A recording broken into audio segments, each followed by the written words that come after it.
jeunes du Congo. Nous voulons un Congo uni, paisible, dans lequel nous pourrons bâtir un avenir radieux pour tous.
monsieur le journaliste. Vous êtes Je suis le président du groupement L'Enfant Béni. Nous sommes situés à Mbunda 2, à Dolizy. à Dolizy. Groupement Enfants Bénis. Pourquoi Enfants Bénis? Notre inspiration vient de Dieu. Dans notre groupe, quand on s'est réunis, on a pensé que quand Dieu unit les gens, ça fait une force. Ça fait une force, raison pour laquelle on a pensé mettre le groupement L'Enfant Béni. Merci. Nous avions visité votre site. On ne sait pas si on a fait le tour de tout le site. Vous pouvez estimer ce site à combien de kilomètres carrés? Bon, normalement, on a 5000 mètres carrés. 5000 mètres carrés. En visitant ce site, nous avions découvert beaucoup d'activités. Il y a l'élevage, il y a l'agriculture. Ce qui a attiré notre attention, c'est que vous avez aussi des palmeraies. Et d'autres poussent déjà. Et vous avez fait ces palmeraies-là pour quel objectif? Est-ce que parce que au Congo, on sait que les noix, c'est pour la moine. Et vous, c'est pour vendre ces noix-là au marché ou... Non, nous, on a pensé... Enfin, votre rêve. Notre rêve, c'est la transformation des noix. Nous, on va produire l'huile de palme. Dès qu'on produit l'huile de palme, ça nous pousse à la transformation. Vous savez, dans les noix, il y a beaucoup de dérivés. On peut fabriquer le savon. Il y a beaucoup de trucs. On peut fabriquer l'huile d'amande. Il y a le tourteau palmiste qui est là. Donc, il y a plusieurs dérivés dans les noix. Raison pour laquelle on avait pensé de planter près de 1000 pieds dans ce site que vous voyez. Toujours dans ce domaine de l'agriculture, on a vu que vous faites aussi les jardins, il y a des légumes,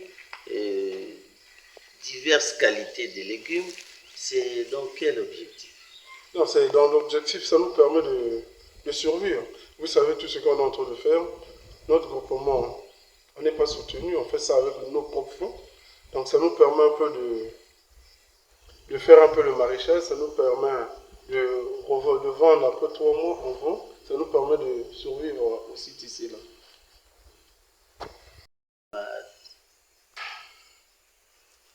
Oui, c'est notre optique, hein, c'est de produire un peu plus pour qu'on puisse nourrir les Congolais avec des produits bio. C'est ce que nous faisons. Nous sommes dans la pisciculture, vous-même vous avez visité, vous avez vu. Nous sommes dans la l'apiculture qu'on avait lancée. On s'est arrêté un peu. On est en train de reculer pour mieux sauter.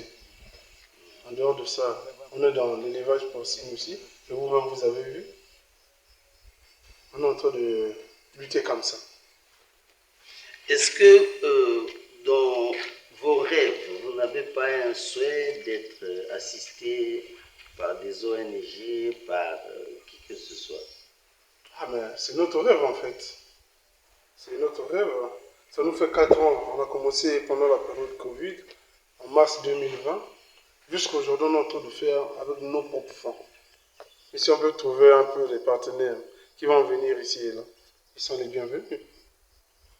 On va bien les recevoir à bras ouverts. Nous avions vu ces réalisations, vous avez des maisons que vous avez construites, vous avez des puits d'eau, vous avez des motopompes qui tirent l'eau à travers la rivière Lubomo. Et tout cela, il fallait des moyens. Comment vous vous êtes débrouillé, votre groupe, à avoir tous ces moyens-là? Il y a eu un financement quelque part? Non, tout à l'heure, là, je viens de vous dire qu'on a commencé en 2020. Nous sommes réunis au nombre de 10. Chacun de nous a apporté un peu. C'est ce qui nous a permis de faire ces réalisations que vous voyez. C'est par fonds propres de moi et mes collaborateurs. Est-ce que vous vous êtes déjà retrouvé, enfin peut-être la moitié ou au-delà des dépenses réalisées depuis 2000, vos revenus sont quand même un peu satisfaisants? Non, ça c'est la question la plus épineuse. Vous, quand on a commencé, l'agriculture, c'est pas de l'amusement. Il y a des échecs, il y a des moments où ça donne, mais on est là, on reste positif que ça ira. il y aura un jour. On est en train de se battre pour que ça marche. pour que ça marche. Nous avions trouvé quelques éléments sur ce site. Est-ce que ce sont les membres du groupement ou des agents que vous avez recrutés pour l'entretien, le gardiennage de ce site?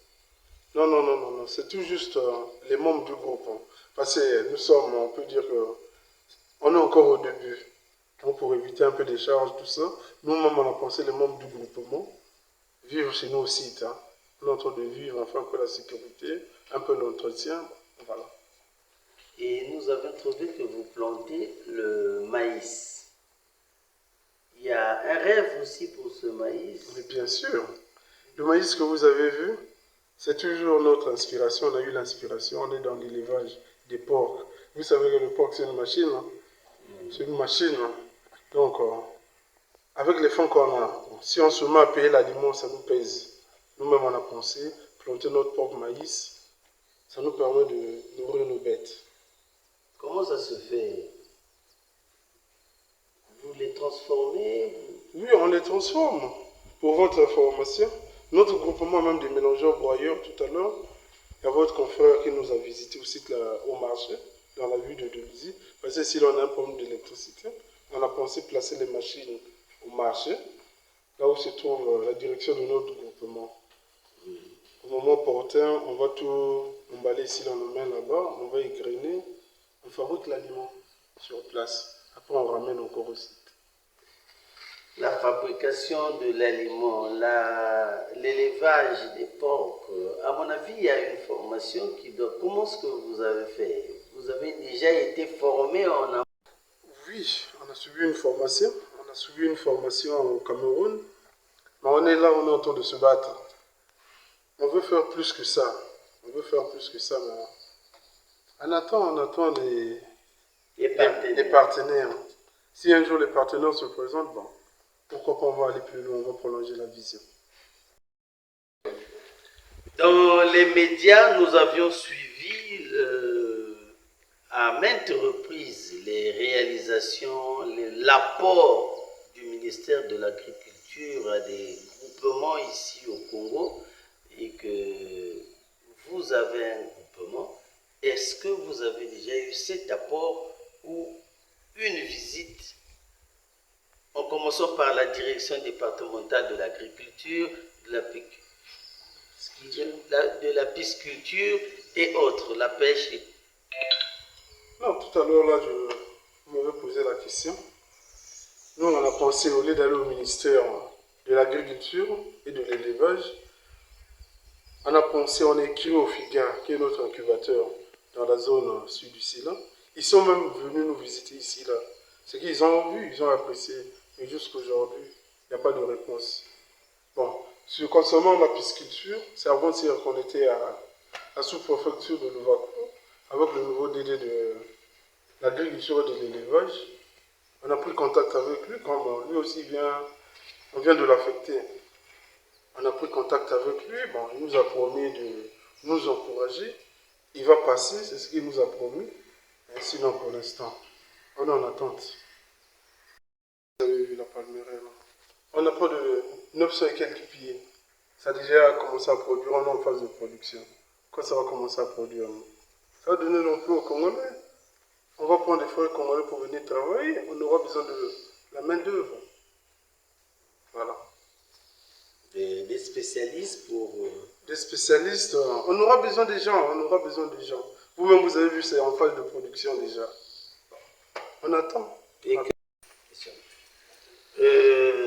vous avez dit que vous attendiez les partenaires ou d'autres groupements qui peuvent s'associer à vous ou des bonnes volontés qui peuvent vous apporter de l'aide. Et comment est-ce qu'ils vont faire pour vous contacter? Actuellement, avec la technologie qui est avancée, nous sommes sur toutes les plateformes. Sur Instagram, on peut nous contacter, sur TikTok, sur Facebook, sur WhatsApp, même sur Twitter. Donc on est visible sur toutes les plateformes. Toujours en appuyant